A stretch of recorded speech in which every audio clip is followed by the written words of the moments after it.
Good morning, comic book fans. Welcome back to Comics in 5 Minutes. I'm your ever Shorty, and today we are going to talk about Union Jack the Ripper, part of the Bloodhunt thing, which we'll get to in a second. But it's by Kevin Scott, who's a writer I've read before. Some of his stuff I've really liked, some of his I've kind of bounced off, some I've not really engaged with at all. I don't really care enough about Star Wars to read his High Republic stuff, sorry about that. I kind of got on okay with his, I think it was a Transformers, maybe Transformers Ghostbusters crossover. I don't know, I read so many Transformers crossovers recently, I struggle to remember exactly which one was which. But a lot of licensed stuff doesn't really vibe for me too well. But I did read Shadow Service from him, which was absolutely spectacular. Really nice bit of very dark urban fantasy meets horror, set in like a contemporary version of the United Kingdom, which is great because there's a lot of cool little bits which I got. There's a lot of those in this comic book as well, which is cool. But unfortunately, I bounced off it near the end because he made the main character a cop. And it felt weird.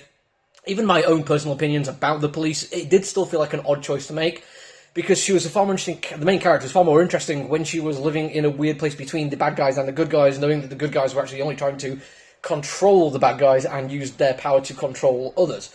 It was a nice dichotomy, and I liked that it worked really well, but then making her a cop, I don't know. So I picked up Union Jack the Ripper, and apart from our titular character, Union Jack, the main character, our POV character, if you will, is a cop. And it's worth pointing out, he's a femme cop who I think is either Indian or Pakistani, certainly some kind of Indian subcontinent. And I think that was done deliberately, because it feels like this is, if not done on purpose 100%, certainly with the intent to make the cop out to be the good guy, or good person, if you will. So yes, congratulations, you're here for another one of those things where I talk about propaganda for a while. Don't get me wrong, I'm not as good as Skip Intro at this kind of thing. Check out his videos, they're amazing. But he doesn't talk about comic books the way I do, so I figure there's still a gap in the market, so let's go for it.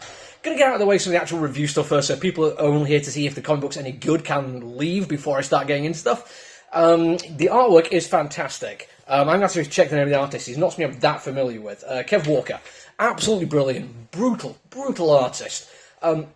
Nowhere near as slick as Shadow Service was, but it really helps for this. Mostly when it comes to combat and characterization, because the combat, when it takes place, is dynamic, don't get me wrong, but it's also vital and brutal. The two things that come across for it are fighting to survive and fighting for no other reason than spite to hurt your opponent.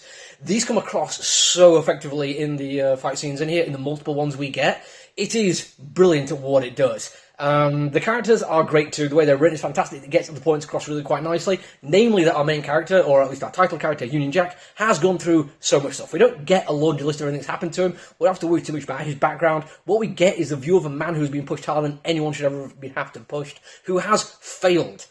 He has given up so many things, and he's been left in a terrible situation where, and again, this is a Bloodhunt thing, and this is literally the first Bloodhunt stuff I've read, by the way. I have no idea what's going on. But apparently, Eternal Light, superheroes gone weird, vampires. All you need to know. And he's basically trying to survive in Manchester, which is great, because I've been to Manchester. I've been to a couple of gigs there. I'm going to a role-playing thing next year. It's fantastic. I love it. And it is very, very British. At one point, there's a reference to just turn right when you get to the Greggs, and I'm like, yes, I probably know which one it is. Don't get me wrong. There's like 7 Greggs in Manchester. I'll probably still be able to figure it out. All that to be said, really cool stuff happening. If you're a fan of action comics and like violent anti-hero action comics, it feels like this is a really good one for you. But we do have to address the fact that it is also designed to make the cop the good person in this story. Because Union Jack, as I say, is broken. When we see him, he clearly does not give a crap about anything. He, not even like through his actions, he just says, "You confuse me with somebody who gives a shit." He is not the good guy in this story. So we have this cop who is. She is empathetic, she is sensible, she actually saves the main character, the superhero, and she saves a whole bunch of other people at the same time. Not everyone, she's not perfect, she's flawed, which is part of the thing that they're going to go for. And she apparently made an oath to protect people, which is kind of nice. I wish all the other cops had done that. But because she is the good person, the one that we're supposed to sympathise with far more, it does come across as almost wish fulfillment of what we wish cops actually were. And yes, I know I've got my own bias in this one. I know I am not speaking for the majority when I talk about this kind of thing. But I really did enjoy watching Veronica Mars, where we get to see how bad even elected sheriffs can be. I like the kind of thing where we can look at things realistically. And don't get me wrong, I think there's room in fiction, in fantasy, in superhero comics, for the super, for the fantastical, for the fictional.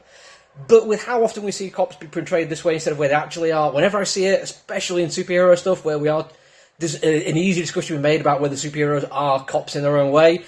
it rubs me up the wrong way, and it took away my enjoyment a little bit because it was so in my face. Other than that, though, Cavan Scott, great writer, and fantastic art as well. Genuinely worth checking out if you have the means. That's it for now. I'll try to get some more reviews this week. Make sure you do the social media things so don't miss out anything. Until I see you again, though, look after each other, everyone. Stay safe. Bye!